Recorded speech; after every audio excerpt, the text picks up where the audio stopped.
Вече започваш да се влюбваш и трябва да бъдеш внимателен, внимателна.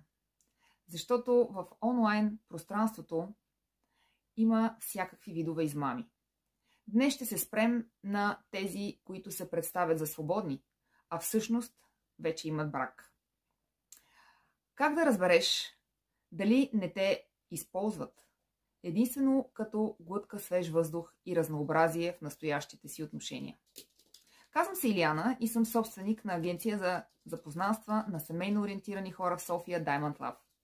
Ето няколко сигнала, които ще ти покажат дали това е факт. Дали тя или той са семейни. Номер 1. Винаги е на разположение през светлата част на деня. Засипвате с внимание, съобщения, обаждания, но станали 18-19 часа или уикендите просто изчезва. Избягва видеоразговор.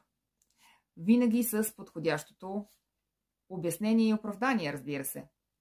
Когато сте насреща някъде, телефонът ти винаги е с обърнат дисплей надолу, в чантата или е с изключен звук. И никога не получава никакви известия или обаждания. Защо ли? Защото просто не трябва да ги чуеш. И не на последно място, никога не те кани на гости у дома. Винаги предлага да сте само двамата някъде навън и не излизате с негови нейни приятели.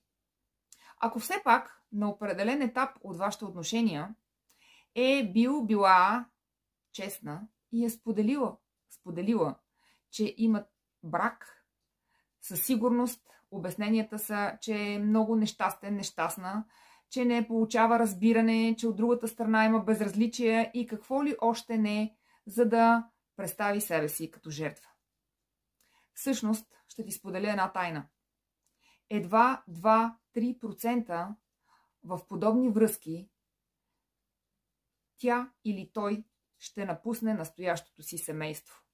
И това не е някакво наше решение. Това е проучване в световен мащаб.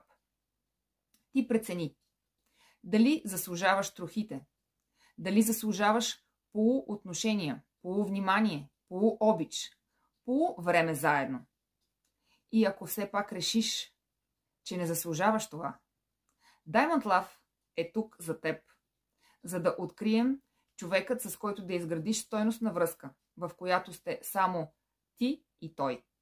Или ти и тя.